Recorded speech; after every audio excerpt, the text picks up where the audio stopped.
All right, welcome everyone to the Congressional Candidate Forum. The event is now beginning.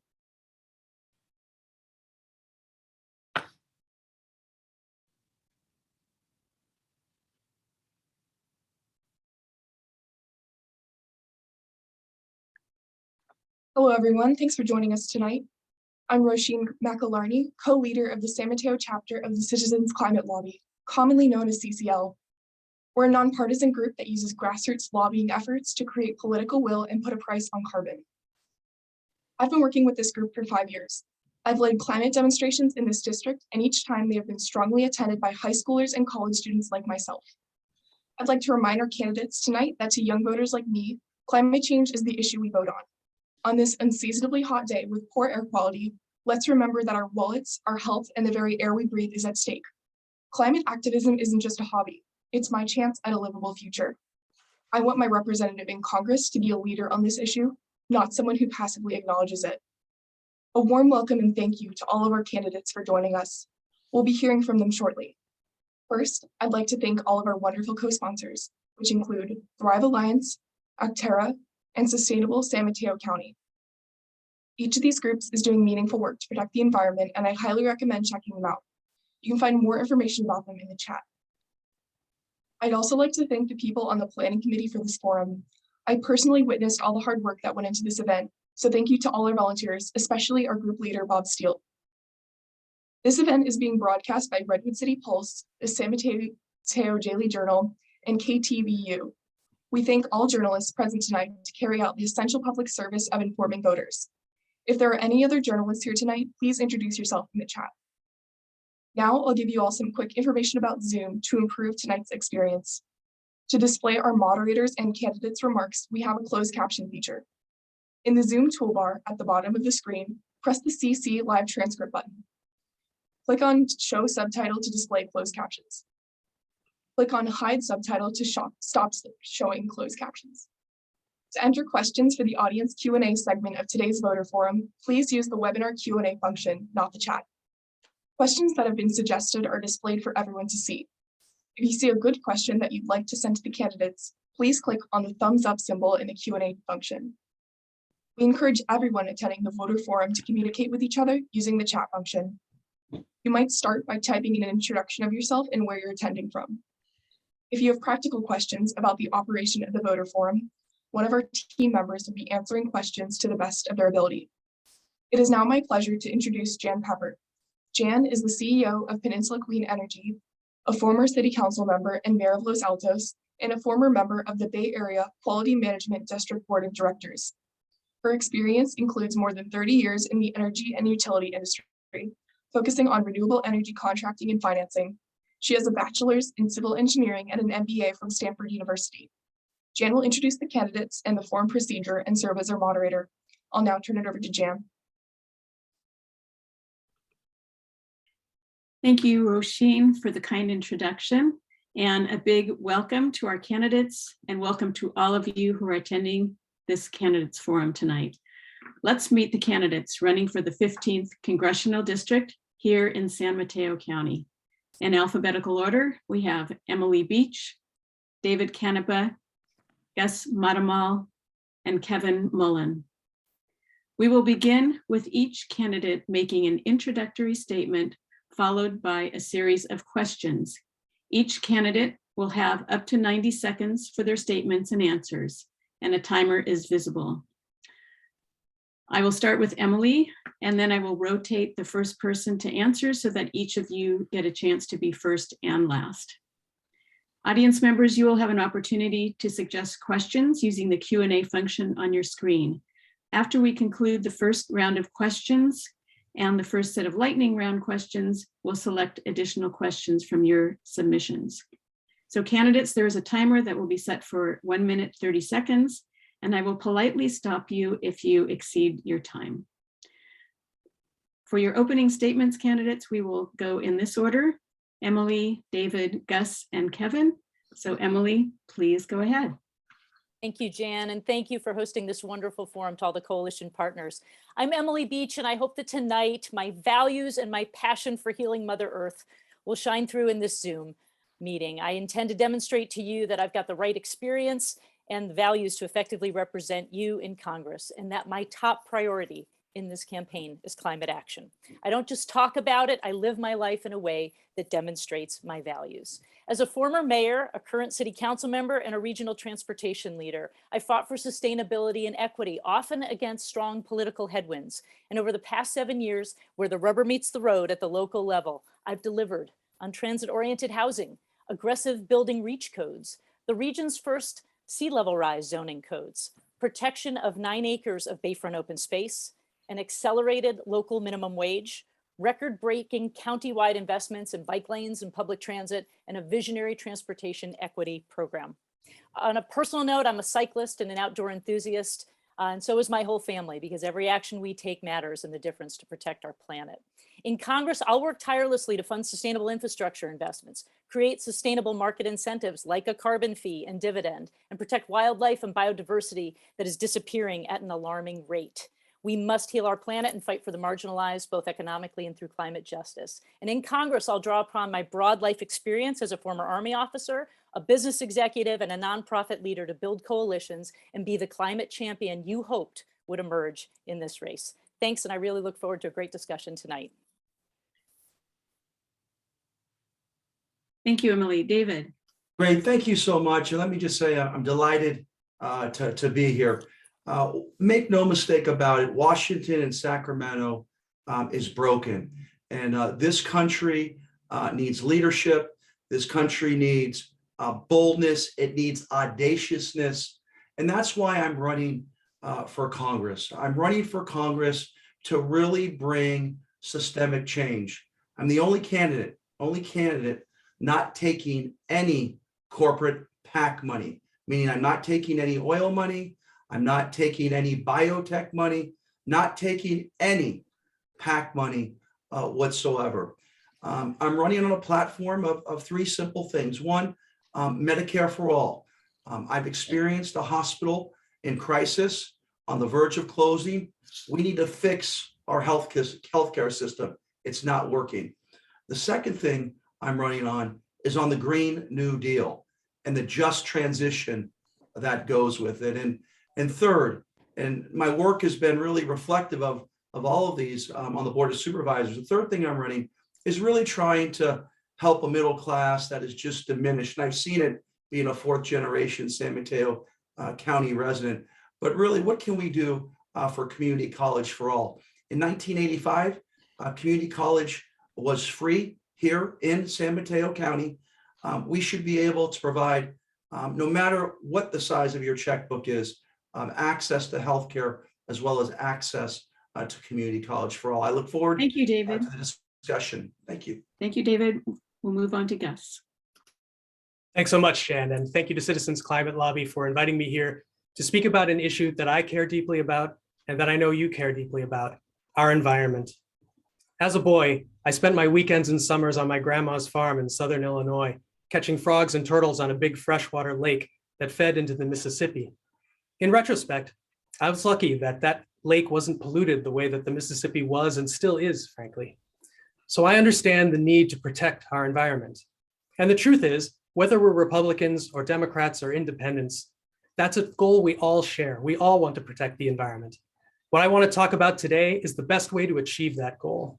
I'll talk about how we get to a cleaner environment while relying as much as possible on the strengths of our markets and our economy, and how we can get to how we can address the amount of carbon in the atmosphere while creating jobs and prosperity across America. If we make smart strategic choices, we can accomplish those goals without demonizing entire industries that employ thousands of Americans across the country. Instead, we can all work together to build a better future and a better present. That's the attitude that I'm bringing tonight, and the attitude that I will bring every day as your congressman. Thank you. Thank you, Gus. Kevin. Thank you, Jan, and thank you, CCL, for the opportunity. Wonderful to be with all of you. There is no more urgent issue than climate change. Nothing short of the inhabitability of the planet is at risk. The slogan of my campaign is fighting for our future, because I believe our democracy and our planet are in peril. The future of both is under threat. I am proud to be the architect of a $3.7 billion climate resilience package that we adopted in our state budget, which is poised to bring hundreds of millions of dollars to the Bay for wetlands restoration, natural solutions to deal with sea level rise. I authored the law creating the San Mateo County Sea Level Rise Resiliency District. We now know it as One Shoreline. I was the author of a sales and use tax exemption for zero emission buses, so our public transit agencies can convert their fleet to zero emission buses, and we're extending that this year. For the last decade, I've represented you in the Assembly. I have over 60 bills signed into law, including the first of its kind all vote by mail municipal election, which is now a statewide law, all vote by mail, and the Disclose Act to essentially ban dark money in California elections. I brought home over $1 billion to the peninsula to combat sea level rise and climate change, push for affordable housing, childcare, and clean transportation like Caltrain electrification. I've served as a mayor, council member, and small business owner in the district. I am honored to be endorsed by outgoing Congresswoman Jackie Spear, Congresswoman Anna Eshoo, former state senator Jerry Hill, the California Democratic Party, and over 100 peninsula leaders, and look forward to talking about my priorities tonight. Thank you, Kevin. We will now start with the questions. For this first question, we will go in the order of David, Gus, Kevin, and Emily.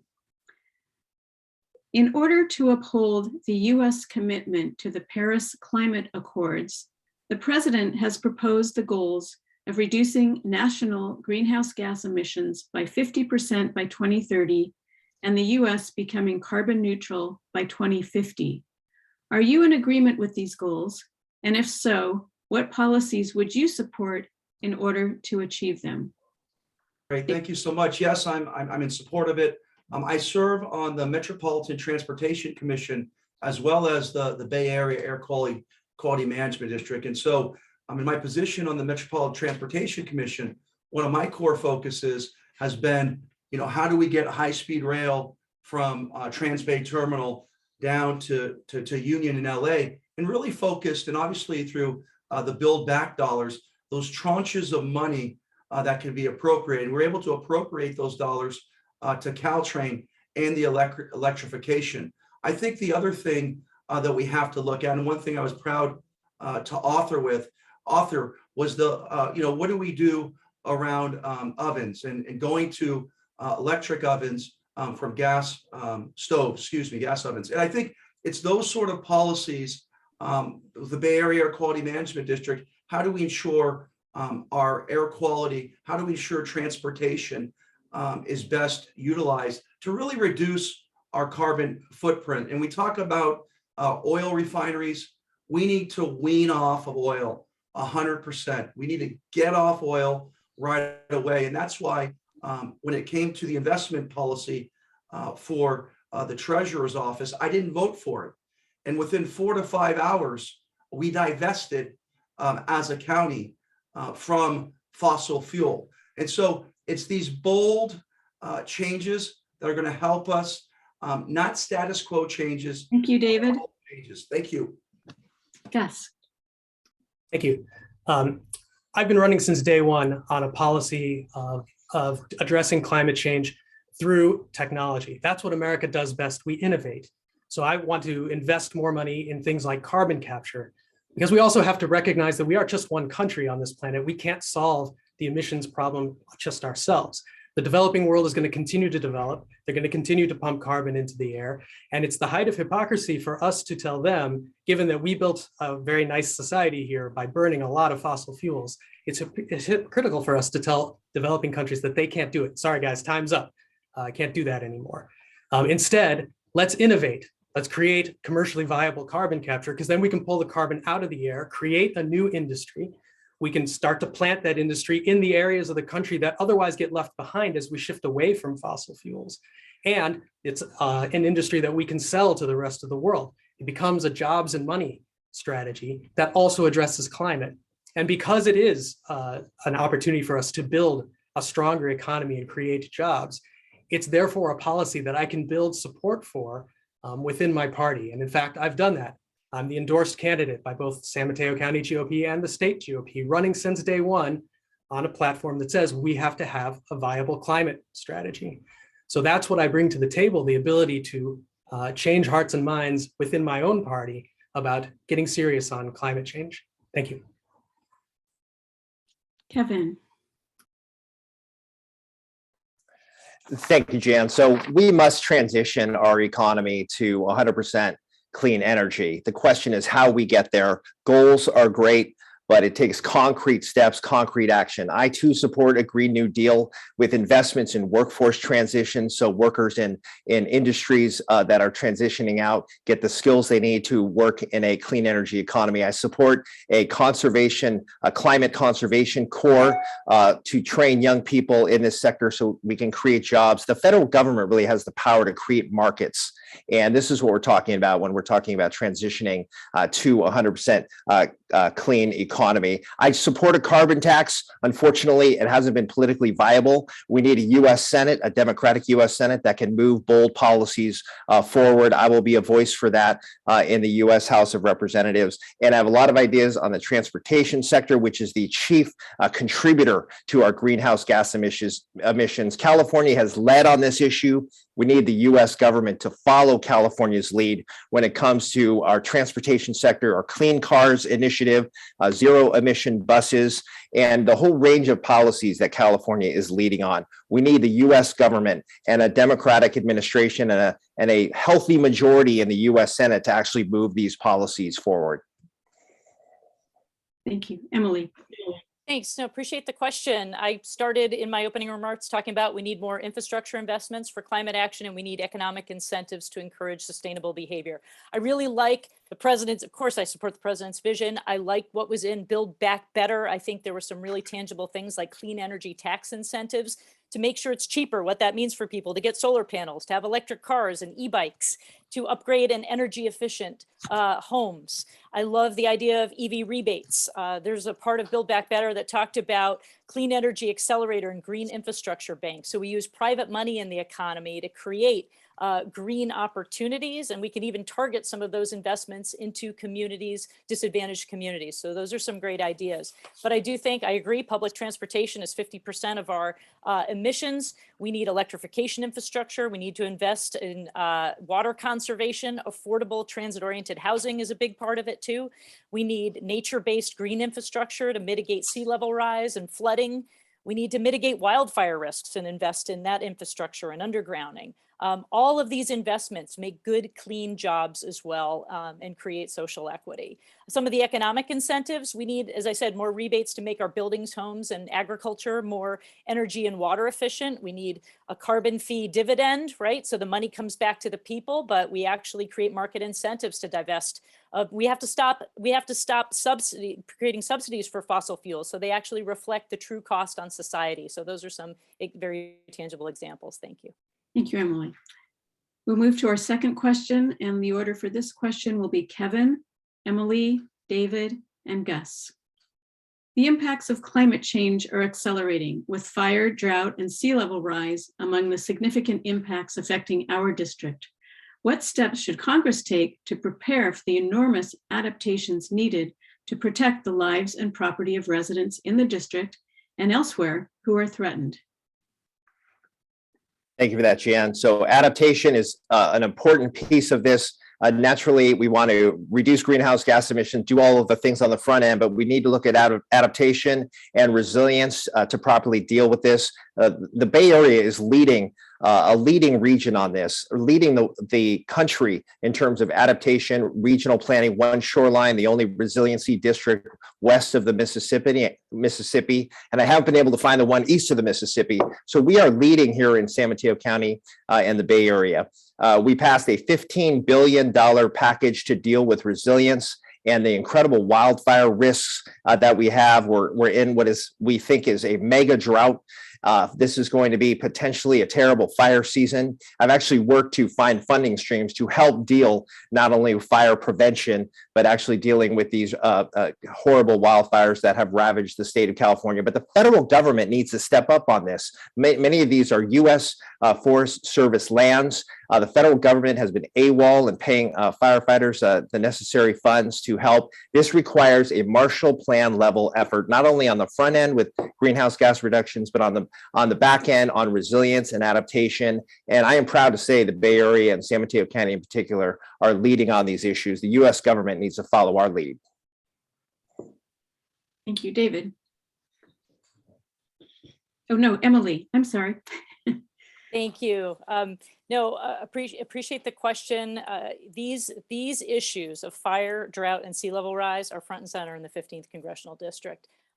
Critically important. And I do agree that the federal government needs to invest and help us more. We also need to make sure that we are, yes, the federal government is managing their land and forest protection. We also need to create incentives for homeowners to make sure that we are protecting and hardening our landscapes and our fire protection in our homes, making sure that we're rewarding homeowners for doing vegetation management that's thoughtful and environmentally sound and home hardening, using the right building structures as we build.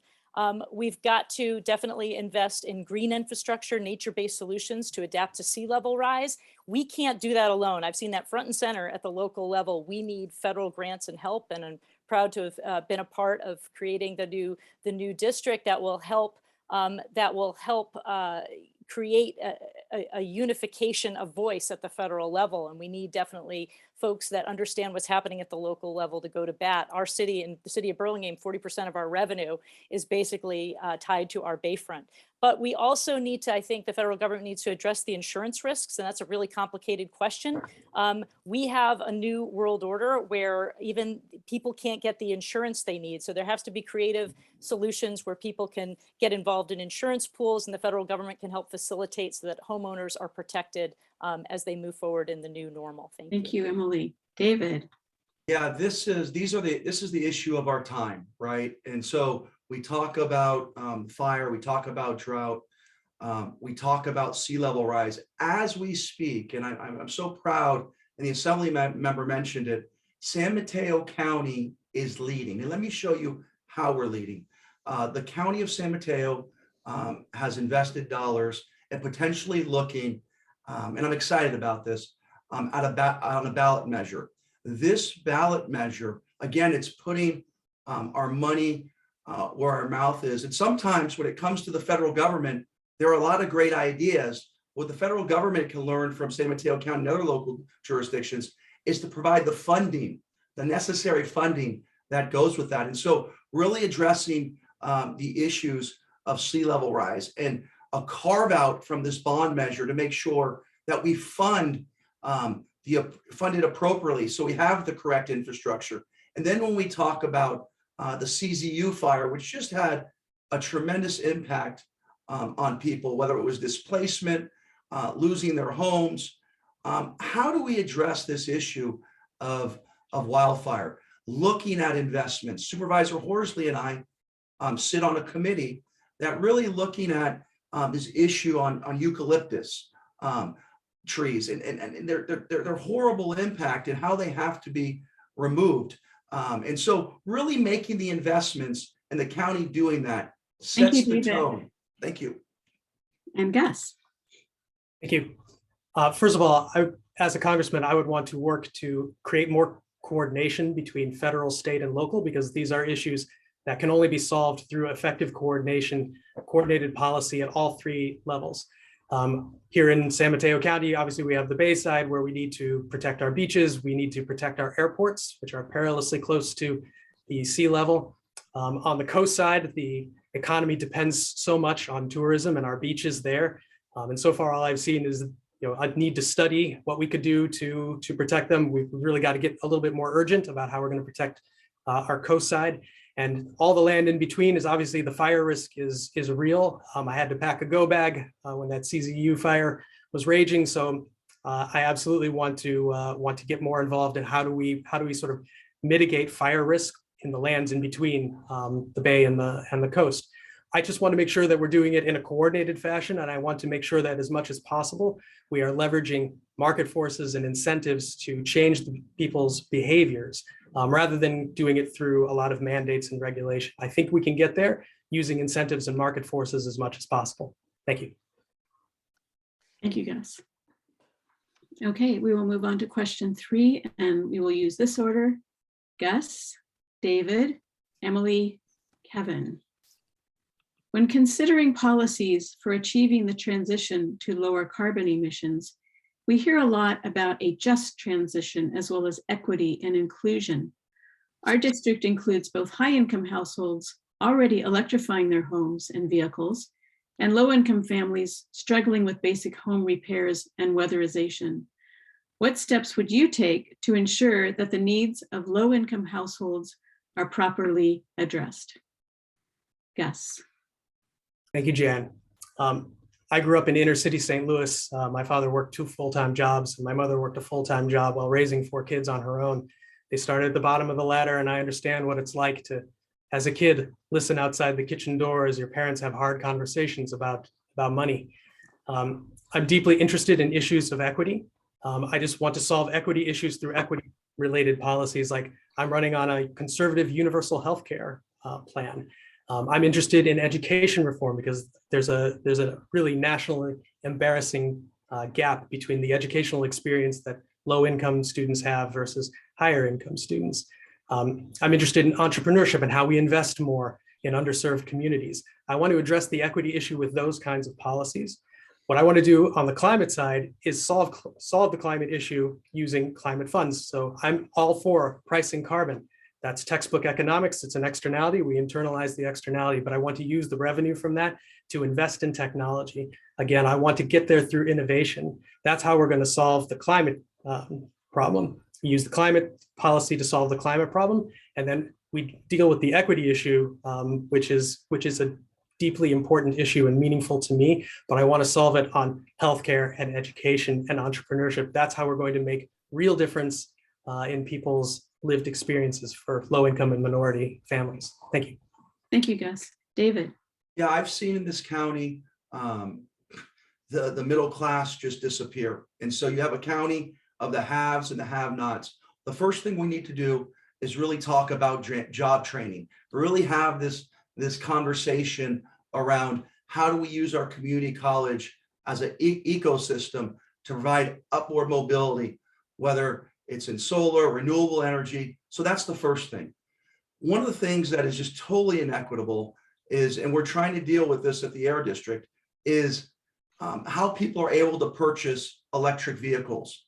We realized right away that there was a huge gap. Well, so what does the Air District do? We provide rebates.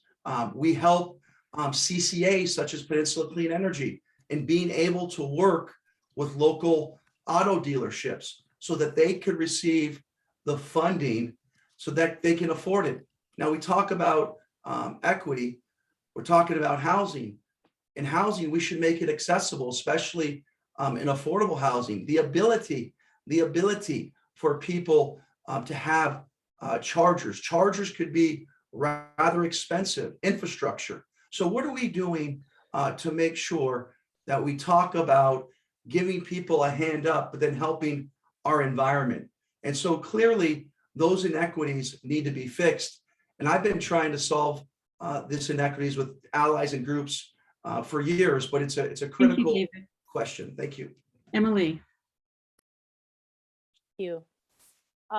Yeah, we've got to lean in, and part of climate action has to be climate justice. I agree that when we invest in the new green economy, as the vision of the Green New Deal is, we have to create great jobs, and we have to target a lot of those great jobs to be in communities that have been traditionally disadvantaged. And we've got to make sure we're really investing in job training and investing in those communities. Part of sustainability is making sure people get fair wages. Part of making sure that having those incentives and rebates are accessible so that people can invest in a clean air vehicle, in a clean bicycle, and invest in public transportation. In fact, we're really proud of the work we've done in San Mateo County to take some revenue sources from the express lanes on the highway to reinvest into mode shift and equity so that folks that meet income qualifications are getting Clipper Start cards with $200 on them to help pay for sustainable public transportation. Those are the kind of programs that can really help people with their bottom line in their daily lives. We also need to invest in communities that have traditionally been disadvantaged, particularly on sea level rise, as we've got to make sure we target those investments to make sure a lot of our coastal cities where people don't have the resources to up and move and transition their homes, we need to make sure that we're targeting those investments so that we create safe, healthy environments in our communities of deepest concern, of which we have many in the 15th Congressional District. Thank you, Emily. Kevin. So there's no question we need an equity lens and a public health lens on top of a climate policy. The worst polluters in our state, in our country, are adjacent to low-income neighborhoods. This is absolutely an environmental justice issue. I serve on the budget subcommittee that works specifically on these issues, and I partnered with Christina Garcia, my colleague from Southern California, to address these very issues in terms of the way we spend state dollars. So equity, environmental justice have to be at the center of this policy conversation. There's an intersectionality here as we look at these things. So one thing I wanted to mention, you know, I fully support money going to disadvantaged communities. That's what the Disadvantages Communities program is all about. The problem is the cities in the 15th Congressional District often don't qualify for disadvantaged community dollars. So at the state level, as part of that $3.7 billion package, I layered in a new definition called under-resourced communities, which is not taking money away from disadvantaged communities. It does the opposite, but it layers on top under-resourced communities so we can better look at the cost of living. We have an affordability crisis here in San Mateo County and in the San Francisco portion of the district. So that new definition will has the potential to bring dollars, both state and federal, to these high cost areas that often don't qualify. As you know, we have lots of pockets of poverty in an area that is suffering an affordability crisis. So all of these things need to be taken in and synthesized in order to have the right kind of policies. Thank you, Kevin. We will now go on to question 4, and we will answer this question in this order: Emily, Kevin, Gus, David. Surveys have found that 76% of the residents of San Mateo County support requiring fossil fuel companies to pay a carbon tax. If the revenues derived from such a tax or fee were distributed equally to all US households, a policy known as carbon fee and dividend, would you support it? And if so, what would you do if elected to get such a policy enacted by Congress? Emily. Thank you. Not only would I support it, I would champion it. That's how we're going to move the needle the fastest, to create the market incentives, to actually create a sustainable system where people make the right choices. So I fully support it. It's how we create market incentives to create the right choices in transportation choices, right? If we make parking more expensive, then people use their cars less. There's all sorts of ways we can use market incentives to help, and I fully support this effort. I think what we need to do is really sell it and build bridges with people who may not share our Bay Area values, that really lean in to climate action, that may not even recognize that we have the climate emergency that we do. And that's where we need people who can go to Congress, who understand the different subcultures of this country and the different regions, and reach them by relating in different ways. I've lived in every corner of this country: New England, the Midwest, the South, the far West. I've lived all around the world as an Army officer, as a person who's worked in business. I can help bridge some of those divides with people who may not view the world as we do, and actually move the needle on this most critical issue. And this and the carbon, dividend, particularly, that can be brought back where it doesn't just get passed along to the consumer. It may get passed along, but then there's a rebate back to the actual individual, is just an elegant solution. And we need to lean in and make sure that we're helping people pay for their, creating opportunities where they can offset that increase in whatever it may cost them in their daily life. Kevin. I certainly agree with the thrust of the councilwoman's comments. I think that is the ultimate answer: a carbon tax, a carbon fee dividend, creating the appropriate incentives and disincentives to get the policy where it needs to be. You know, we have cap and trade in California with, I would say, mixed success I think there have been some successes. California has led on these issues. It is a market-based approach, but the revenues generated from cap and trade have been somewhat volatile, and it's hard to properly plan for the kinds of investments you need when you have a certain volatility on the revenues. I think we need to bring some stability here to this approach, but it is a political consideration. And I am reminded that not everywhere is San Mateo County or San Francisco. These are national policies we have to advocate for. We have to change people's minds in this regard. We have to show that you're not sacrificing the economy when you're making bold environmental policy. You can have economic growth and environmental protection. They are not mutually exclusive. It takes bold, not only presidential leadership, it takes congressional leadership to move us in the right direction. And I have to say, natural approaches, nature-based approaches across this country, things like cement, the use of certain kinds of materials, we have to rethink the entire approach to how we develop in this country. It requires bold leadership on the national level. Thank you, Kevin. Gus. Thank you. Again, I'm a big believer in the idea of price and carbon. It makes perfect sense economically. And I like it because it's a market-based approach. I'm a small business and I started a business here in the Bay Area in 2007. I've expanded it around the country. So I'm a big believer in the power of our markets. At the same time, I want to take the revenue and I want to use it to invest in technology, because ultimately we are just one country. And if we're going to solve the climate issue, it has to be a global solution. And where America can lead is with technology. And by the way, this area, the Bay Area, is the epicenter of technology. So investing in technology is something that's going to directly benefit this district. And that way we can solve the climate problem for real. And I think we need to be realistic about the fact that there's going to be a Republican Congress in 2022. I'm the Republican candidate. I've been running on a carbon capture and climate strategy from day one. I've actually been in this race longer than any of my opponents.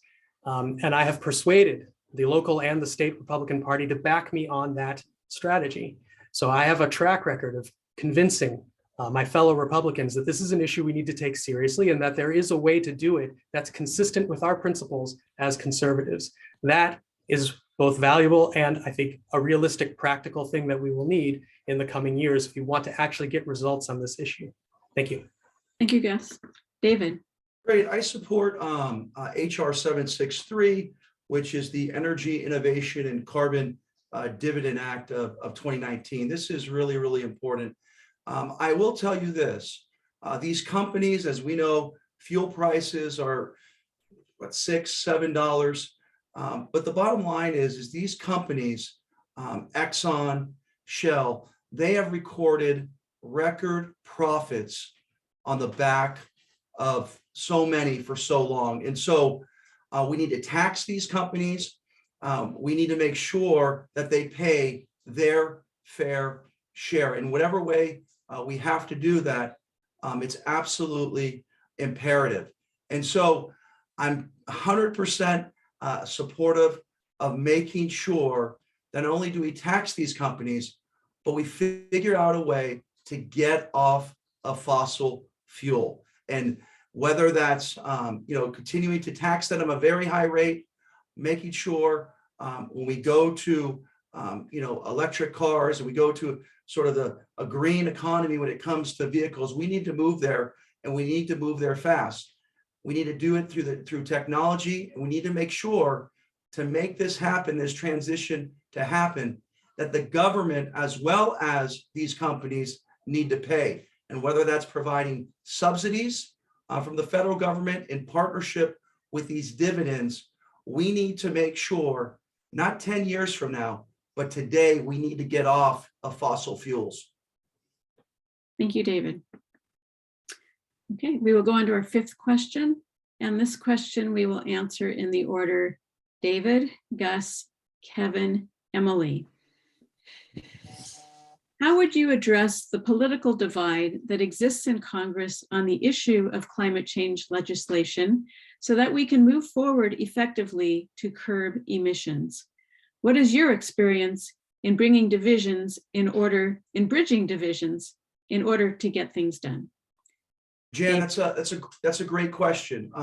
You'll hear from a lot of people talking about collaboration and how we should work together. And that is extremely, extremely critical. But at the end of the day, there are some members of Congress, Marjorie Taylor Greene in particular, that you're not going to be able to convince. There are fringes, with all due respect to Gus, there are fringes in the Republican Party that don't believe in climate change. And so we need someone in DC that's going to be an advocate, that's going to make sure that we're bold and we're able to say to them, look, you see what's happening around you. The earth is now on fire. There's record heat. There's sea level rise. All these things need to be communicated, and we need to do it in such a way where it's not where we're trying to build collaboration. What we're trying to do is to push an issue as far as we can, and then bring those people who are along with us. So that is the big issue. I don't know if the Republican Party is into climate change. From what I've read, they're not. But we need to stay true to our core principles. We have to do it for our children and our children's children. And that's coming with policies that are aggressive and make sense to get us off fossil fuel. Thank you, David. Thank you. Yes. Thank you. If you want to achieve results on climate, you need someone who can bring the Republican Party to the table and make policy together across the aisle. And I am someone who can do that. I have, again, from day one, been running on a platform that includes things like a universal healthcare plan. I have stood up in front of extremely conservative audiences and said, we need to have a universal healthcare plan. And I've got one that is conservative. It's based on universal health savings accounts. So you control the money. We will ultimately spend less money, and we will need fewer large government programs to run this policy. So it achieves our sort of conservative goals of spending less money, less administrative state, more personal choice and freedom. And when I've explained that to folks, they say, oh, actually, that makes a lot of sense. And so they've gotten on board with my universal healthcare policy.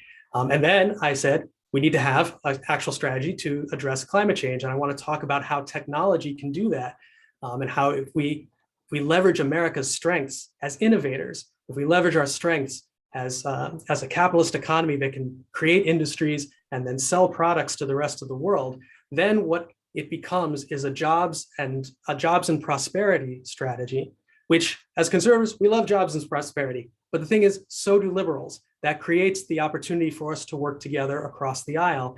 And again, both the San Mateo County GOP and the state GOP have gotten behind me on that issue. So I have the track record of bringing the Republican Party to the table. Thank you. Yes. Kevin.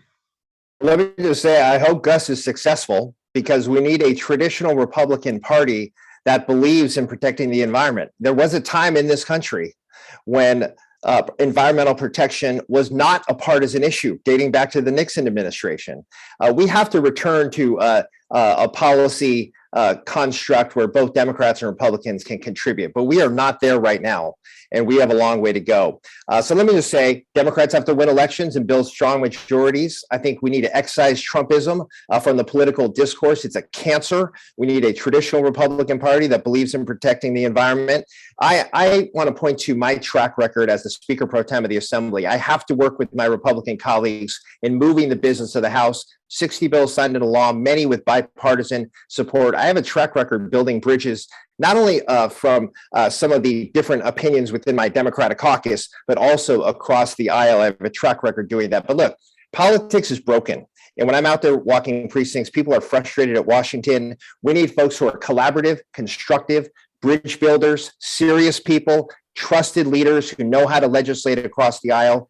That's what I will bring to the race. We need to rebuild the politics of the common good and environment. The environment should not be in a partisan context. We need to rebuild a center around this issue to truly move bold policy forward. And I want to be a constructive voice in that regard. Thank you, Kevin. Emily. Thank you. I'm reading a great new book right now called Reimagining Capitalism in a World on Fire. And one of the big themes, as it talks about, is Look, the private sector is understanding there's an opportunity right now that the way forward that's good for everyone is that when we work on climate action and we live in a more sustainable world, we pay people fairly. There are ways to make profits. There are ways to create incentives.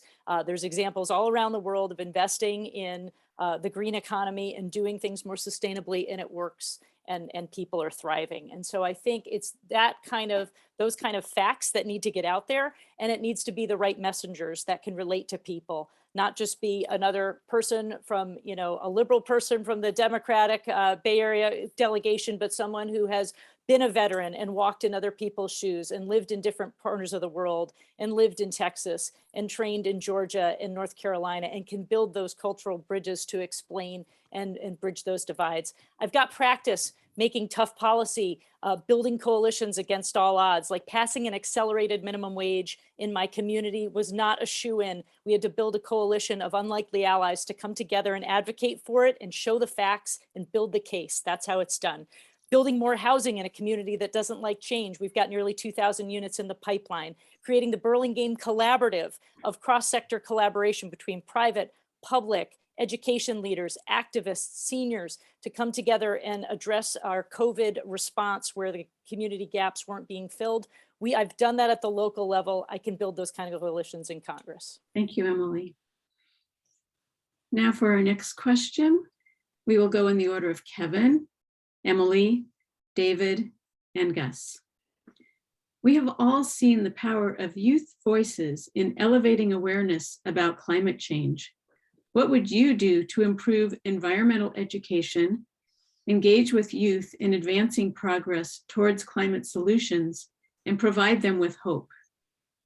Kevin. Thank you, Jan. I appreciate the question. My campaign is being powered by young people, even as we speak, all of whom are passionate about this very issue, who are excited that this debate was happening tonight, that climate is really the first kind of policy issue that we're really getting into in a deep way in this kind of a debate format. So I talked about it earlier, the Climate Conservation Corps, engaging young people in skills, showing them that there's a career path in green jobs. I think that's incredibly exciting. It has a chance to transform the way this next generation looks at these issues. We know that this matters to young people. They are going to live with the decisions that my generation, the folks on this panel, are going to make. They should have a seat at the table. I've worked very hard to get young people engaged in the political process. The 17-year-old primary vote, which unfortunately did not pass at the ballot, but I've been a passionate advocate for getting our young people engaged in the civic process. But they need issues to get fully engaged. That's what we are learning. And this issue is at the center of young people's concerns. We must act in a generational way. And for our kids and our grandkids, we need to fight for their future. And that's what I'm going to do in Congress. Thank you, Kevin. Emily. Thanks, Mike. The issues I'm talking about in this campaign resonate with young people. I've got 2 teenagers of my own. Climate action is my top priority, affordable housing and homelessness, mental health, education, and reproductive freedom. Those things are things that matter to the youth, and they definitely care about climate action front and center. How to engage them? Need to keep them on as advisors, need to keep them as part of engage people in my staff, engage people in youth advisory committees, stay close to the constituents I'm representing, and young people have such an important voice. They can provide so much insight and help and vision. We need to invest in civics education that includes climate action and climate justice. I hear a lot of young people talking not only about climate action, but climate justice, matters of equity, disadvantaged communities that have gotten the raw end of the stick in a world where we are moving forward to sustainability, but there are some people being left behind. And so that has to be a priority too, not just climate action, but climate justice. So I would keep young people close, involved as advisors, as members of my staff, and seek their energy as we put forth real solutions to give the youth hope, because the youth is concerned about the state of the world, the state of our planet, and we need to make sure that we're having tangible plans to move things forward and actually getting progress made. Thank you. Thank you, Emily. David. Thank you so much. I mean, we have so many, this is exciting, but we have so many nonprofits that are already doing the work, like Bay Area 350, really going into communities, whether it's in West Oakland, where they're dealing with really a lot of unhealthy outcomes because of the air quality, whether it's going into East Palo Alto and putting sensors. So we have to trust the community partners that exist. But as you asked this question, Jan, it's a very important question. One of the things, this health crisis, climate issue that we're dealing with, is why not create what JFK did when it came to the Peace Corps? We are in a crisis right now. There are people who are just, there's fires, there's sea level, there's all sorts of things happening from Montecito up to Chico. Why don't we have our young people engaged and involved in service and seeing what we can do, whether it's infrastructure, then giving them upward mobility through job training. So training them young and then giving them opportunity, whether it's in actual infrastructure, whether it's in just advocacy. And maybe that's something at Congress we can help fund. Tremendous challenges, but it's this generation that will meet the moment and this generation that will lead us moving forward. Thank you, David. And Gus. Thank you. My business is actually in the education space. So I work with young people all day long, every day. And I love their energy. I love their enthusiasm. I do think a lot of them are really, truly worried about whether we will be able to meet the challenges that are really going to hit their generation. And so I am really excited about getting young people more involved in politics. That's one of my deep-seated goals as a politician, is to get young people more involved in the process, because it is going to be their world, and we do want to make sure that they have a seat at the table and that they are involved. I've done that in my own campaign by giving leadership positions to young people. To my policy director, who's 21, to my social media person, who's 18. I've given them real authority. They've impressed me with their drive and their conscientiousness. And as a congressman, I would look to identify ways and opportunities for young people to take a leadership role. I'm willing to put my money where my mouth is on that. So I do want to get young people involved, and I do think there is a huge opportunity to do that. Thank you. Thank you. We'll now change the pace a little bit, and we will now have our 5 lightning round questions. So you will each have 20 seconds to answer each of these questions, and I'll continue to mix up the order. The first one will go in the order of Gus, David, Emily, Kevin, and this is the question. What are 1 or 2 things you do in your personal life to reduce your carbon footprint? And let's wait for the timer. Okay, getting the timer set for 30 seconds, it looks like you'll have. Okay, so Gus, David, Emily, Kevin. Go ahead, Gus. Hi. I continue to drive my beat up 11-year-old Prius, which I will drive until the wheels fall off of it. And then I will get a fully electric car. When possible, we have a neighborhood grocery store. I like to walk wherever possible. So I do want to decrease the amount of carbon wherever I can by walking where I can, by driving a car that tries to that doesn't contribute so much to emissions. Thank you. Thank you. I'm going to make sure our timer is ready. Okay, let's go ahead with David. Sure. I have a 1-car household. Both my wife and I share it. I live, if you know where Daly City is, I live close to a Westlake, so I walk. There's a Samtrans line just right outside our house on Southgate. So take the Samtrans if I'm heading down to San Francisco, then take the BART. So just because of sort of the connectivity, and I'm be honest with you, I'm privileged to have a bus near me. I'm privileged to have my shopping center located less than a half mile. And so being able to walk and being able to take the bus is easy. But for other people, unfortunately, it may be more difficult. And we need to make a space for them. And so it's easy to have that accessibility, and I'm fortunate and privileged to have that. Thank you.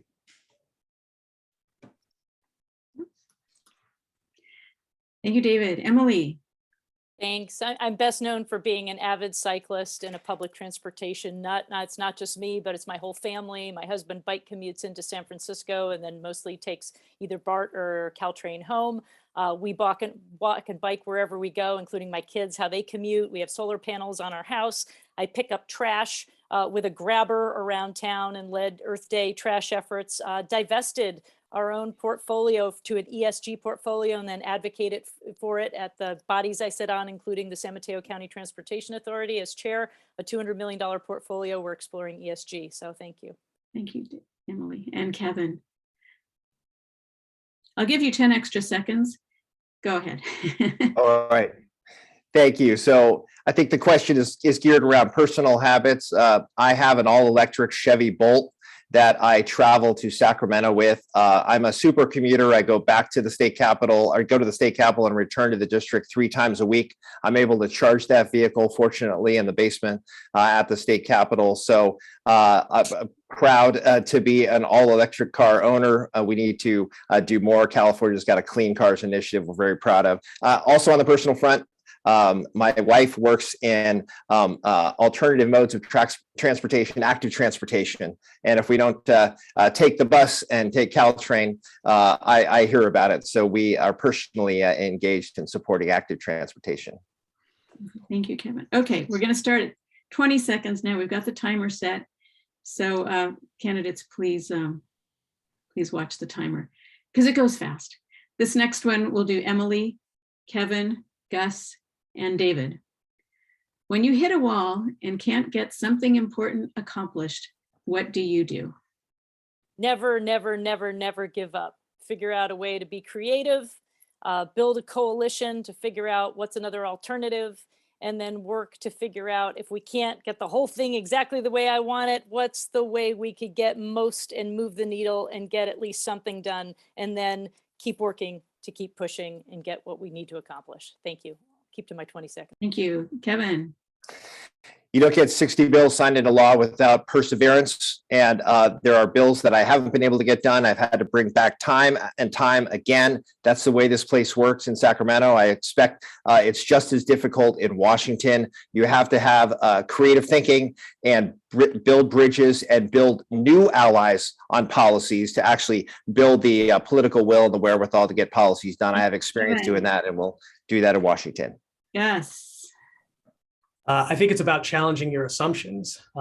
That's why the platform I'm running on has things like a conservative universal healthcare plan. That's why I'm so focused on technology.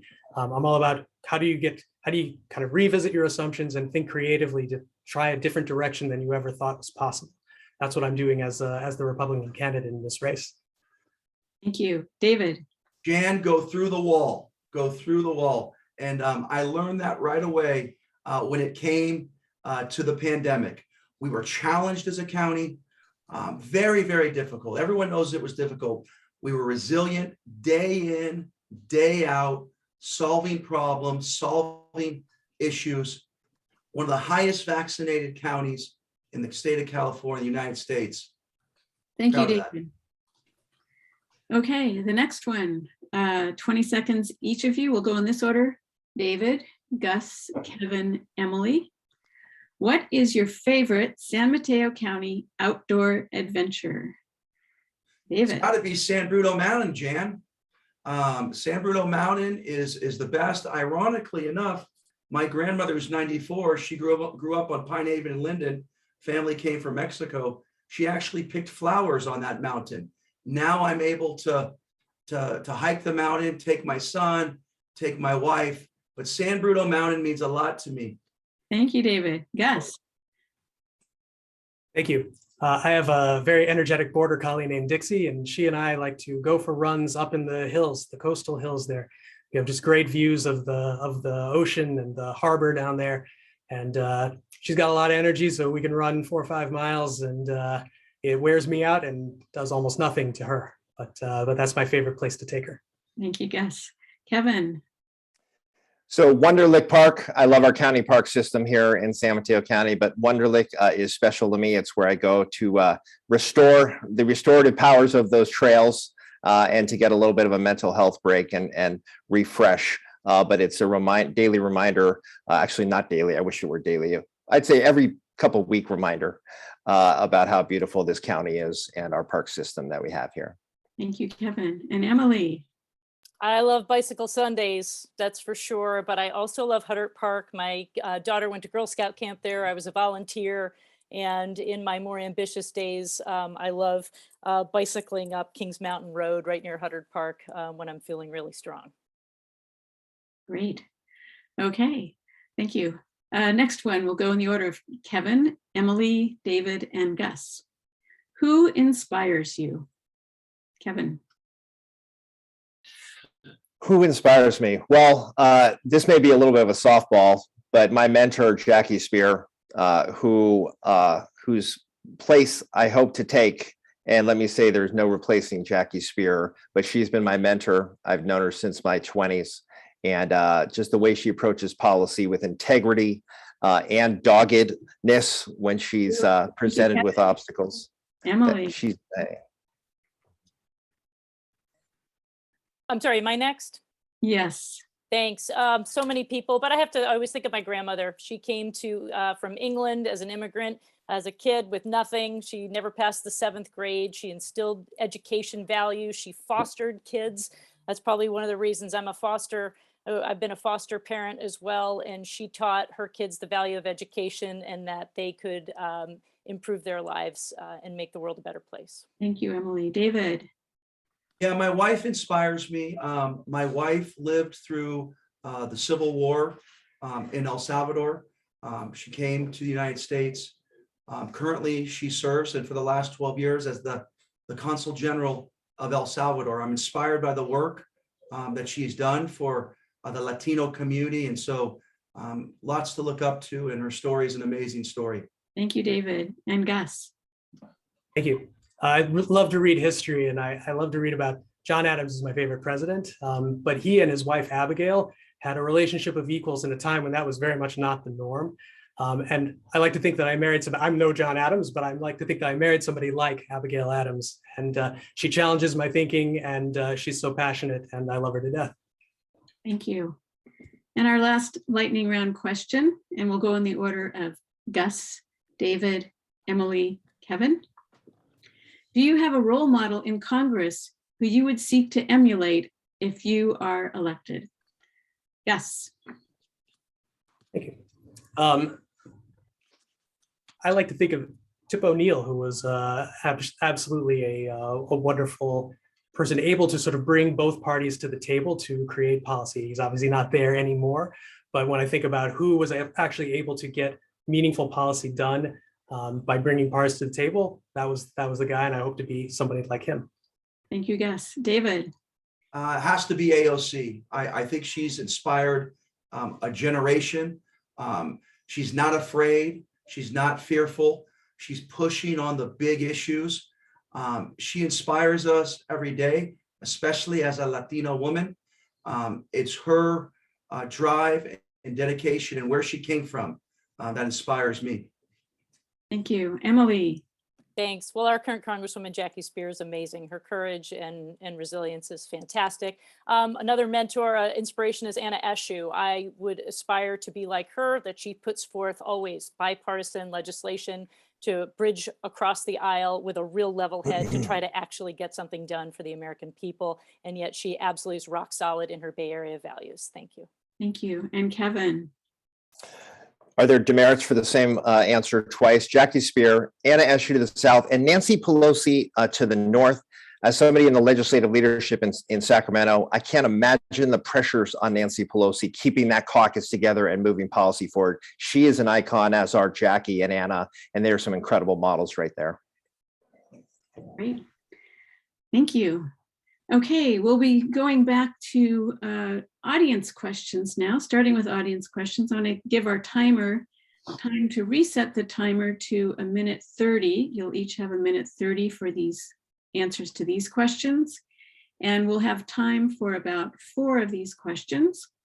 So let's give, there we go. Minute 30. And for this first question, we will go in the order of Emily, Kevin, Gus, and David. The IPCC's recent report shows that the existing fleet of fossil fuel powered cars, furnaces, water heaters, etc., running for the rest of their normal lives will push global temperature increase up beyond the 2-degree limit. How would you help Congress to deal with this policy dilemma? Yeah, Mr. oh, that was my question, right? It's one of the things I've been talking about. We need to create incentives so that people make good, sustainable decisions. And I really love the examples that the questions brought up, like, water heaters and HVAC, I think are the two most biggest, unsustainable things we have in our homes. And, buildings create, 27% or so of our greenhouse gas emissions. So we need to do better. We need to create incentives for homeowners to make those changes. So I think that when we provide tax incentives and rebates, that's the way we can really, really move the needle. Again, it's like using the market and making things easy, not putting too much bureaucracy on it, making it streamlined and not confusing, so that people see that real benefit, and then create the education systems where people know what are the benefits of better choices in their homes, of an induction range as opposed to a gas range that can actually leak and actually create environmental hazards inside of our homes. So there's lots of ways we can make more sustainable decisions in our daily lives. And the more we can create opportunities, not only for incentives for people to do it, but also folks that can't afford to do it, can't afford to make those changes, the ability to make those programs accessible would be really powerful ways. And then the more we can reduce our dependence and eliminate our dependence on fossil fuels and invest in green energy solutions, that will get us there too. Thank you, Emily. Kevin. So I concur with the range of approaches cited by Councilwoman Beach. I would just say the U.S. needs to follow California's lead.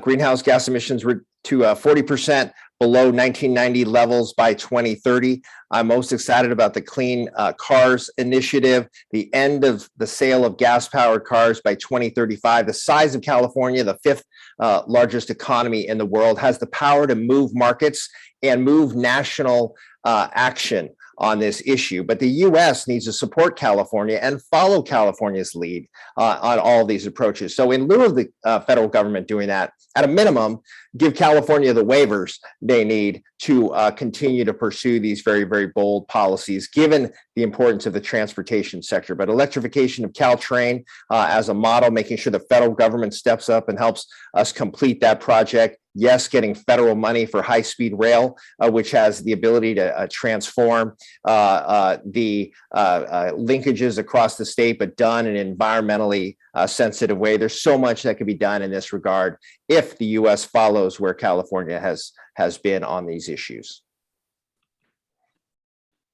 Thank you, Kevin. Gus. Thank you. I absolutely want to work this issue, but I think it does need to be incentive-based rather than mandate-based. I think if you create incentives, then people voluntarily change their behaviors in the direction that you want them to go. And that's consistent with who we are as a country organized around freedom. So for instance, on the coast side, there was an initiative thinking about telling people you can't have a gas stove anymore. And why make that a mandate when you could just say, listen, if you switch to an electric stove, maybe you take half the cost of that off your property taxes. Something like that becomes an incentive. Then most people are going to switch. The vast majority of people are going to switch. I don't think most people actually care what type of stove they have. I don't think most people actually care how the engine in their car actually runs. I don't think most people actually care exactly how the water gets heated in their house. They just want it done in a reliable way and don't want to think about it. So if you create an incentive-based structure, then you can actually get people to transfer their behavior without having to make it about mandates and regulation and bureaucracy. That's the way that we do it. That's consistent with our values as a country, and it gets the job done. Thank you. Thank you. And David.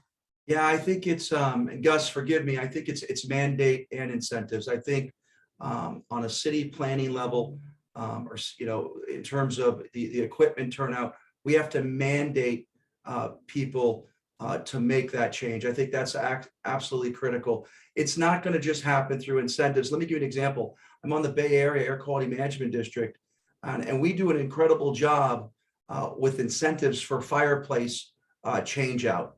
It's an incredible program. You can only imagine the money goes really, really fast. But if we're really going to solve the climate crisis, if we're really going to solve these issues, we have to be aggressive about it. And the only way we're going to be able to be aggressive is to really make sure that local governments have the ability to put forth mandates to make that happen. Now, the second piece, and I think here's what's U.S. Congress role in this. I think U.S. Congress really has to, we have to carve out some financial incentives, because with these change outs, it's going to cost dollars and monies to do so. And so we need to find those monies. If we really care about climate change, if we really care about the earth more or less being on fire, we need to take these aggressive steps, and we need to take them now. And so it's all about policy, and it's all about mandates. It's all about incentives. Thank you. David. Okay, we will go to the next question from our audience, and we'll answer this in the order of David, Gus, Kevin, and Emily. Do you see a role for nuclear power as a source of carbon-free electricity in the future energy mix of the United States? David. Oh, that is an extremely difficult question. I think what I see is I see our grid improving. I'd like us to look at other forms. Obviously, when it comes to oil, gas, those I'm absolutely not supportive. At this time, I would not be supportive of looking at a nuclear solution. I do think there are other alternatives and methods. When I think of nuclear, I think of the ecological and economic destruction that historically has ridden communities, whether it's been here domestically in the United States, or whether it's been in Chernobyl or in Japan and Fukushima. So I would not be supportive of using nuclear as an alternative at this time. Thank you, David. Gus. With all due respect to David, I think it's an easy question. The answer is yes. We absolutely should have nuclear be part of the solution. The days of 3 Mile Island type nuclear plants are long gone. Nuclear power plants are much smaller, safer design now than they used to be. We should be building more of them. It is emission free. We should not close the El Diablo nuclear power plant here in California. In November, Stanford published a study showing that if we kept that thing online, we would add quite a bit of stability to our power grid. We'd have fewer brownouts. We could use the waste heat to run desalination, which would create more fresh water that we could put back into the system for our farmers and for our local folks to use for drinking water. So it's a policy where we should absolutely be thinking about how to incorporate more nuclear, at least in the short to medium term. Eventually, when we have more solar and wind, and maybe even way down the line fusion power, where we can switch to that kind of thing, great. But in the short to medium term, nuclear has to be part of the solution. It is an easy way to get to more power at an emission-free level right now. Thank you. Thank you. Kevin. I know that there's a lot of resistance to nuclear based on some of the history with regard to nuclear. My preference would be other approaches like wind power, opening up our oceans.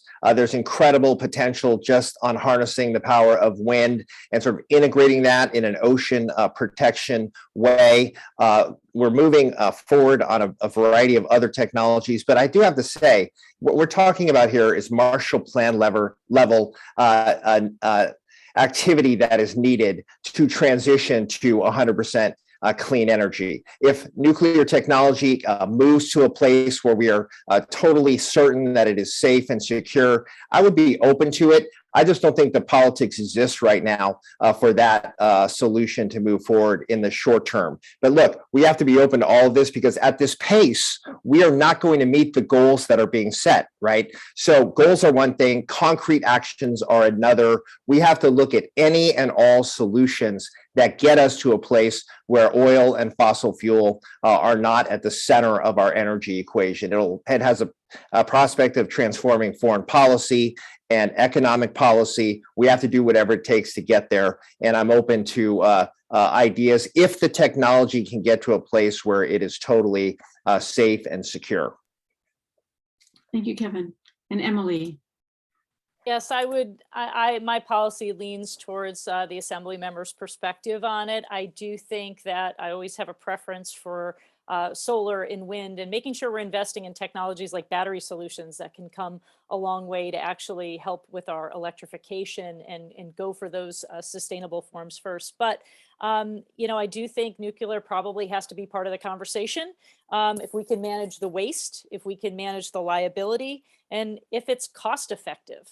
I read an interesting study that was both an MIT and a Stanford study talking about Diablo recently. You know, it was interesting that Diablo was like 9% of our energy source in California. And so, you know, there's a way that even Diablo, there were these academic studies, I don't know if they're great, I read one thing, but talking about how to repurpose in a way that can potentially even use an underperforming asset in a way that is more sustainable in creating clean energy that's even safer than what it was doing. So I think all solutions probably have to be on the table. Of course, I have preference for the ones that are far safer and less costly and more reliable. But I think it should be part of the solution because we do have a climate emergency right now. It should be on the table and thoroughly studied. Okay, thank you, Emily. Okay, we'll go to our third audience question. And this one we'll answer in the order of Kevin, Emily, David, and Gus. The biggest obstacle to aggressive climate policy is money in politics. For example, Joe Manchin's position on Build Back Better vis-a-vis his cozy relationship with the fossil fuel industry. What would you do to reduce the role of money in politics? Kevin. Well, thank you for this. So I have been a reformer in this regard. I enacted the first local campaign contributions limit law in California. I talked about the Disclose Act so you could see which moneyed interests are purchasing ads. We're shining a light on dark money in California. I have a track record in this regard. I am not going to be accepting any oil or fossil fuel company money in this campaign. I don't think it has a role in a campaign. And based on my 100% voting record, I don't think I would get that money anyway. Those folks know where I stand. I've got one of the most progressive voting records in Sacramento. As the Speaker Pro Tem, I've raised quite a bit of campaign money that helped elect Democrats and build a supermajority across the state of California. So I have raised a considerable amount of campaign money, and we are raising money in this campaign. I'm proud to say to run a campaign, but you can look at all of my donations, which are small donations. I want to set an example, small locally based donations for the most part. We'll have a report on that on April 15th about the level of small donations and support we have generated locally. So acting by example, but also looking at the voting record. Look at the actual actions taken by your policymakers to see where their values are. Thank you, Kevin. Emily. Fully support campaign finance reform. We need to do more in this country of understanding where the money that is invisible, the super PACs, is actually coming from. We need transparency. At the local level, I fought for responsible campaign limits. There was a movement in my city where we nearly actually increased campaign limits from $700 per person. It was going to increase to the state limit of $4,900 per person, and we were going to district elections. And I led the effort to make sure that that didn't happen. And after getting a broad coalition of community outreach coming back, voicing their concern about it too, we reduced it from even $700 down to $350 per person. So I've done it at the local level. I care about transparency. I too will not be accepting money from any PACs that do not align with my values, like oil and fossil fuels and cigarettes and the NRA. Nobody's going to be giving me money anyway. My donors are all, individuals. I think I had one local union that helped support, but other than that, it's individuals. But I would absolutely champion transparency and campaign finance limits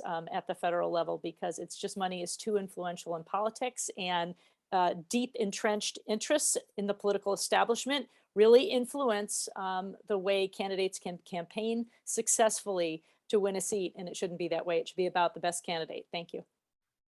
Thank you, Emily. David. Let's take out the dirty money in politics. I'm the only candidate that has not taken any corporate PAC money. The only candidate who did that. One of the things, Jan, that I would fix, and we're starting to see it in this race, is the use of state resources to send out Merry Christmas cards, the ability to send mailers, and to use an assembly program to heighten someone's profile at taxpayer expense. I think that's egregious. That's wrong with politics. We're talking about an equal playing field.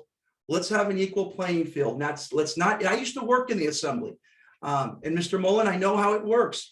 You get mailers done, and they've been sent all over the district, and you don't pay a cent for it, not 1 cent. Now, we can talk about clean campaign money all we want, and that's fine. I get it. But you can't continue to use taxpayers' dollar, Mr. Mullin, to pay for your campaign. And I think when we talk about what's fair, what's right, what's just, and what's equal, and all due respect to Gus and Emily here, these people work hard. But to use the mail program, Mr. Mullin, and I know exactly where that building is. No, I've been there many times. To use that to your advantage, I think is just absolutely wrong. And Gus. Thank you, David. Gus. Thanks, Jan. I know David always says he's the only one not accepting PAC money, but I would just like to state for the record, 100% of my donations are from individual people who support my message. So no PACs or organizations or anything. It's all individuals. So just want everyone to know that. Now, kind of getting back to the question, on a purely practical level, unless someone has a plan for how to get a constitutional amendment passed that rules out money as speech, there's no way to sort of prevent it from entering the process. But what I do believe is there should be no such thing as dark money. I believe in transparency. I would absolutely be willing to support legislation that puts more transparency into how people are donating to campaigns and to PACs and all that sort of thing. I think if there's more transparency, that's going to do a lot to rein in some of the excesses of behavior that you see when you allow dark money to influence the political process. So I'm absolutely willing to support legislation that is thoughtful and moves in that direction. But like I said, you can't just sort of ban money from the process again, unless you have some kind of plan for getting a constitutional amendment passed. Thank you. Thank you, Gus. Okay, we're going to do 2 more audience questions, and then we'll go to closing statements. So the next question from our audience, and we'll do this in the order of Gus, David, Emily, and Kevin, is the U.S. military is a major producer of greenhouse gases. As a member of Congress with oversight of our armed services, what specific policies would you recommend to deal with this issue? Gus, we'll start with you. Thanks, Jan. So first of all, both my brothers are military. My one brother is ex-Special Forces Marine, picked up a Purple Heart in Fallujah. My other brother is currently stationed in Osan Air Force Base in South Korea. I'm a huge supporter of our military. What I would want to do is work with our leaders in the military to think about what simple practical things can we do to address, to move us in the direction of being cleaner with our military. Is it possible to electrify some of our military equipment? I want to be thoughtful about what is and isn't possible with that. I do not want to do anything that damages our military readiness. When you look at what's going on in Ukraine and Russia, it just shows the importance of American leadership and American ability to project power throughout the world. It is still a very dangerous world. So I just want to be careful that whatever policies we pursue with regard to our military, we are always being thoughtful about the need to keep them the finest military that this planet has ever seen. Thank you. Thank you, Gus. David. Yeah, this is a fact. The US military emits more, more CO2 than many countries in the United States, carbon. So I think the first thing we have to look at, right, is the electrification of vehicles. Where does that fit? Where's the technology? And then what we have to look at, especially when it comes to our military, a lot is spent on research and development. So what can we do, especially when it comes to vehicles? What can we do to make sure how people are traveling, whether it's within the base, whether it's outside the base? What are we doing to electrify the car fleet? That would go a tremendous way. And so I think little things, how are we relative to the military base?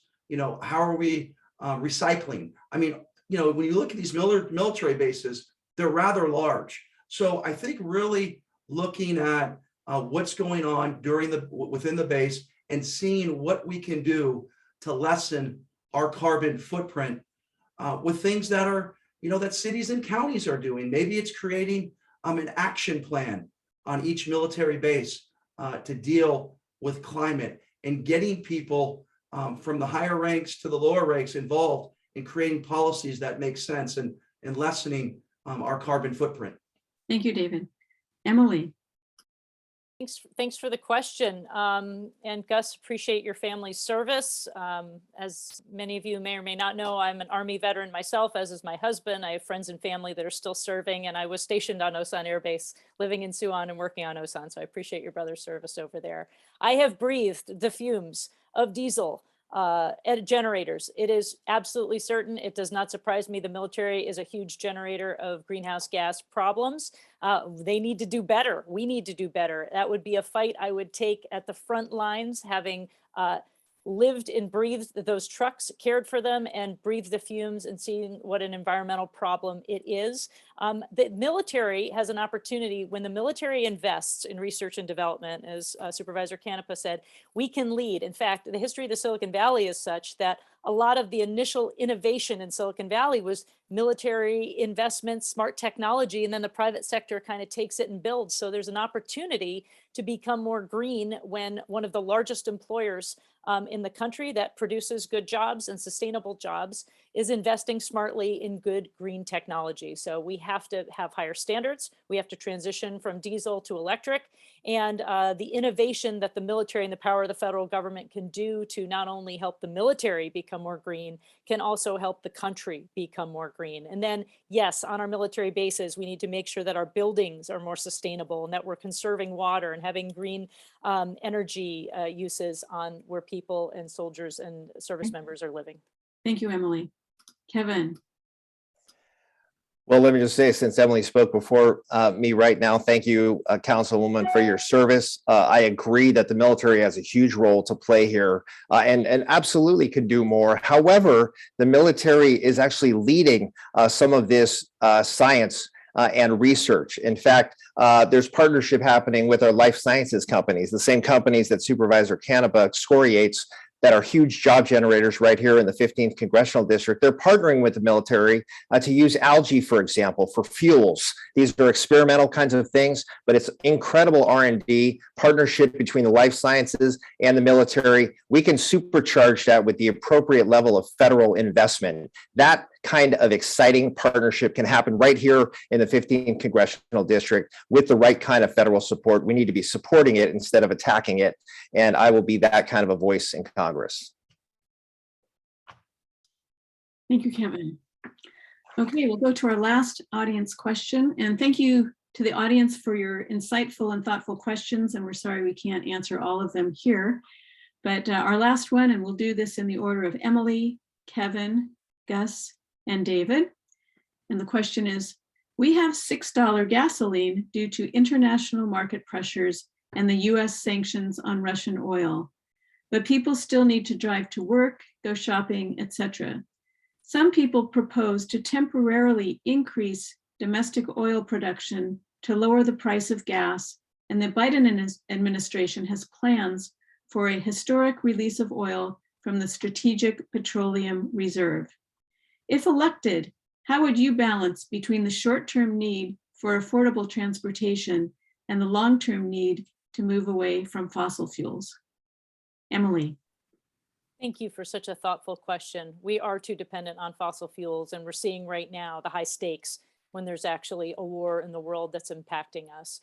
We have to use this opportunity to lean in and get rid of our dependence on fossil fuels. So I do not support the idea of generating more fossil fuels. We need to play the long game, not the short game. This is the opportunity to actually reflect the true or cost of what our fossil fuels cost to society. And if we're paying, I know it's painful that we may be paying more in fuel, but it will be a market incentive for many people to drive less and think twice. What we should do is lean into folks who can't afford that problem and make sure that we are creating other economic subsidies and helping the people where it's hurting in their pocketbook, the people who have no choice and need to drive. And let's make sure we have need-based incentives and programs to help people for their transportation costs. Even people that may need to have fuel to drive their trucks to run a gardening service or whatever that may be. But we shouldn't be subsidizing the rest of the American people. And we should be taking this opportunity to lean in and create a more green economy and show people what the true cost of fossil fuels are, because they're already subsidized a tremendous amount and we lean in too much and we're spending too many taxpayer dollars to do that. Thank you. Thank you, Emily. Kevin. So thank you for the question. So the Biden administration is already moving on the strategic petroleum reserve. That is already happening, but I would not support any kind of additional production, drilling, even if that were a good option, and it's not. It would take too long to affect this current price spike, which is a result of the pandemic and the situation in Ukraine and global uncertainty, and oil companies probably taking advantage of this uncertainty. So I don't support anything that would continue the oil production aspects here to deal with the crisis. We are looking at in Sacramento not a gas tax rebate or lowering the gas tax. Neither one of those get us where we need to be environmentally. There will be a tax rebate because we have such a big surplus that something called the GAN limit is dictating that we send money back to the taxpayers. That's something that I do support because people are hurting in the pocketbook right now with inflation and what is happening with the cost of groceries and household items. So I will be supporting that as part of the governor's and the legislature's budget adoption this year. But we also need to do things, a national grid that really transforms the way that we deal with gasoline and oil. And the Clean Cars Initiative in California, I think, has great hope as a role model, really, for other states and the country as a whole.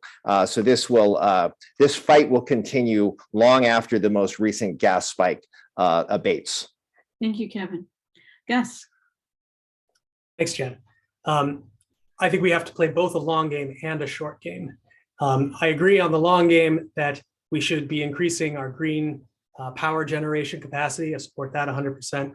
I think we do need to invest quite a bit more in technology, things around carbon capture, longer term fusion, because we do need to wean ourselves off of fossil fuels. At the same time, if you look at what's going on in Russia and Ukraine, you see the pictures of civilians shot in the street, and we all think that's terrible. Europe thinks that's terrible. And as Europe out of one side of their mouth says that's terrible, out of the other side, they're quietly sending Vladimir Putin $1 billion a day. And they do that because they're dependent on his oil and they're dependent on his gas. We, because we have enough capacity in oil and gas, are energy independent, and we should protect that independence in the short term. So it may well be, I know no one wants to hear it, but it may well be that there is a piece of the solution that is a little bit more fossil fuel capacity in the short run, because it protects us. It makes us able to maintain our independence on the world stage. So we're not dependent on Vladimir Putin. We're not dependent on the Middle East anymore.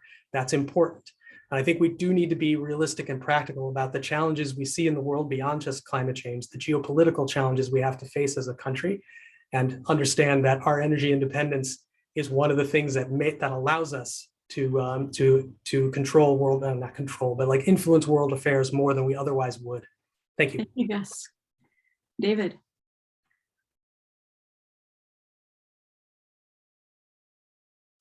David, you're muted. Thank you, Jan. I think this is clearly an opportunity to get people back on transit. You know, I sit on the Metropolitan Transportation Commission, and during the pandemic, ridership was at an all-time low, whether it's BART, whether it's Caltrain. We need to encourage people to use public transit. I will tell you this, you know, I'm not supportive of any rebate or subsidy for people to drive. I just think it's foolish. I don't think it makes sense. I think what we need to do, and Ro Khanna is moving forward with a bill with Sheldon Whitehouse, and this bill clearly is we need to tax the profiteers. We need to tax these oil companies that are making record profits. This isn't a free market. There's a lot of people who have different stakes, and there's different controls in place. The system is rigged. So we need to make sure that those companies pay their taxes. But to give people a rebate on fossil fuel, and with the state of California, what they plan to do, I just think that's not the right move. Let's get people on transit. Here's the time to do it. Thank you, David. Okay, candidates, we're almost done. I know it's tiring. So let's now get you ready for your closing statements. You will each have 90 seconds to make your closing statement, and we will go in the opposite order from your opening statements. So we'll go in the order of Kevin, Gus, David, and Emily. So Kevin, take it away. Thank you so much for the opportunity, Jan and CCL. We need a 100% clean energy economy. As your voice in Congress, I will move us there. I have a 100% voting record with the formerly League of Conservation Voters, the Environmental Voters of California. I'm proud of it. $24 billion is at risk right here in San Mateo County when it comes to sea level rise. We need Marshall Plan level investments from the state and the federal government just to deal with our own issues on the bay side and the ocean side. This is a generational kind of a challenge. The U.S. needs to follow California's lead. I have delivered for this district over $1 billion. If you want to know what I'm going to do in Washington, D.C., look at my record and look at what I've done in Sacramento. I believe qualifications still matter when you're talking about representing this district in Congress. When it comes to governing, I have been preparing for this role my whole life, and I will run a relentlessly positive, issue-based campaign. You have my commitment. That's the kind of campaign that this district deserves. I'm grateful for the opportunity. I look forward to being an environmental and democracy champion on behalf of the 15th Congressional District, and I appreciate your consideration. Thank you, Kevin. Gus. Thank you, Jan, and thank you, CCL, for the opportunity to participate in this conversation. I hope it will just be the first of many conversations in the years to come. In closing, I want to say, I understand the gravity of asking you to vote for me, but I would challenge you to ask yourself this question: who is best equipped to work with what will almost certainly be a Republican Congress? I've been running in this race longer than any of my opponents, and I've been running since day one on a platform that includes a serious plan to address climate change, because I want every kid to be able to play in a clean environment as I did as a boy. I want us to leave a better world for our children. So that's why my platform tackles climate change in a meaningful way. And I stand before you, the endorsed candidate of both San Mateo GOP and the state GOP. I have a track record of building support among my Republican colleagues for serious action on climate change. And I am not beholden to either party's orthodoxies on this issue or any other. Is that not more valuable to you? If so, then the answer is clear. Vote Gus. Vote Gus June 7th and November 8th. Give me 2 years and let me show you what I can do. Thank you. Thank you, Gus. David.